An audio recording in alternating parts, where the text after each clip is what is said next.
मित्र जरा समजून घेऊयात की मोठमोठी बिझनेसमन्स हे लोन घेऊन ते बुडवतात कसे. आपल्या सगळ्यांना हा प्रश्न असेलच की अंबानी, अदानी किंवा बाकीचे सगळे बिझनेसमन किंवा माल्या वगैरे हे पैसे घेतात बँकांकडून, हजारो कोटींचं कर्ज घेतात, जसं नीरव मोदी वगैरे असेल, आणि बुडवतात कशी मग.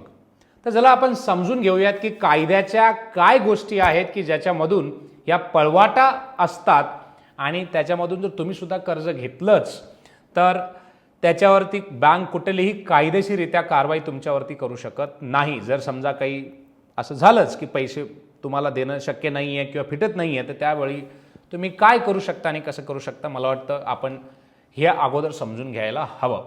कारण का प्रत्येक वेळेला फक्त आपण दोष देतो ना की म्हणजे अंबानी, अदानी हे मोठमोठे बिझनेसमॅन कर्ज चुकतं करत नाही आहेत, कर्ज चुकतं करत नाही आहेत. तर ते चुकतं करत नाही आहेत कारण त्यांना कायद्यानं तेवढा अधिकार भेटलेला आहे. तर आपण त्याला समजून घेऊयात.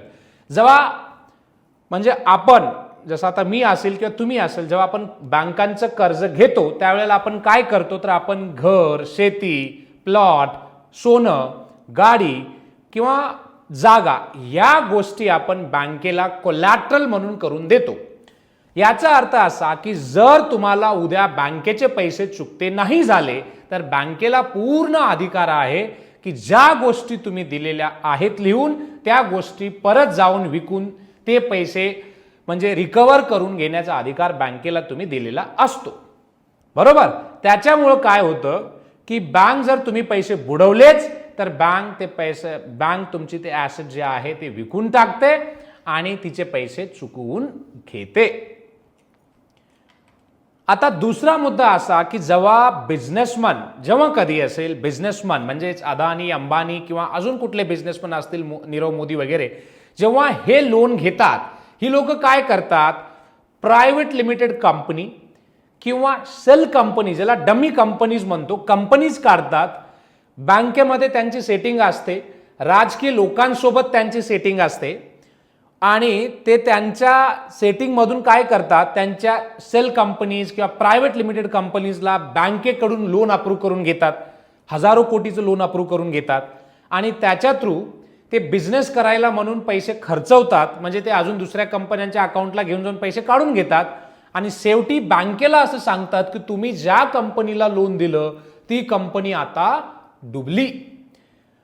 याचा अर्थ असा, जर एखाद्या बँकेने प्रायव्हेट लिमिटेड किंवा सेल कंपनीला जर कर्ज दिलंच तर त्या कर्जाची जबाबदारी ही त्या कंपनीच्या बोर्ड ऑफ डायरेक्टरची नाही आहे, तर त्या कंपनीचीच स्वतःची आहे.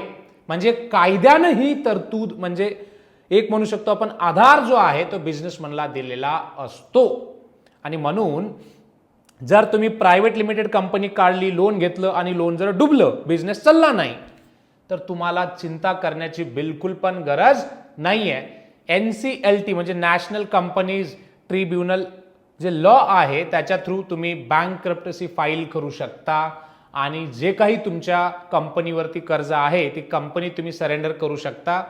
कंपनीकडून पैसे भेटले तर गव्हर्नमेंट घेईल, नाहीतर कंपनीला सोडून देईल. तुम्हाला वैयक्तिक तुमची प्रॉपर्टी विकून किंवा जागा विकून पैसे देण्याची बिलकुल भी गरज नसते.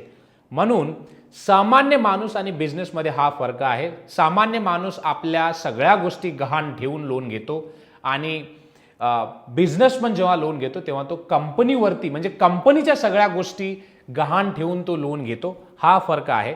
जर बिझनेसमनच्या केसमध्ये म्हणजे व्यापाऱ्याच्या केसमध्ये डुबलं तर कंपनी डुबेल, बिझनेस डुबेल, पण त्याची स्वतःची प्रॉपर्टी डुबत नाही. तर आपल्याला सुद्धा समजा असं काही कर्ज वगैरे घ्यायचे तर आपण स्वतः कंपनी काढू शकता, त्या कंपनीच्या नावाखाली कर्ज घेऊ शकता आणि पैसे डुबलेच तर तुम्हाला बिलकुल चिंता करण्याची गरज नाही आहे. शेवटी बिझनेस असतो म्हणजे रिस्क असते आणि रिस्क असते म्हणजे तुम्ही 100% देता कधी, पण कधी त्या गोष्टी जमून येत नाहीत आणि नुकसान होतो, तर होऊ द्या, काही हरकत नाही आहे. तर म्हणून हा फरक समजून घ्या. तर आपल्याला पण जर लोन हवा असेल तर आपण प्रायव्हेट लिमिटेड किंवा सेल कंपनीज काढून तुम्ही लोनला अप्लाय करू शकता आणि त्याच्या थ्रू बिझनेस किंवा व्यापार करू शकता. हां, परंतु बँकांचं लोन घेऊन बँकांना गंडा घालू नका, कारण का तो पब्लिकचाच पैसा असतो. माझा सांगण्याचा मुद्दा असा की आपण प्रोसेस समजून घ्यायला पाहिजे की आपण प्रायव्हेट लिमिटेडच्या थ्रू अगर म्हणजे तुम्ही जर लोन केलं तर मला वाटतं तो तुम्हाला बिझनेस करण्यासाठी कुठलीही रिस्क नसते. शेवटी पैसा गेला तर काही चिंता होत नाही आहे, कारण का शेवटी काय आहे की गव्हर्नमेंटचा पैसा आहे, आलेला आहे बिझनेस करण्यासाठी आलेले करा, पण नाहीच बिझनेस जमला तर ठीक आहे, त्याचं ऑडिट होईल आणि त्यातून तुम्हाला योग्य तो मार्ग मिळेलच. तर हे नक्कीच आवडलं असेल तर शेअर पण करा. धन्यवाद.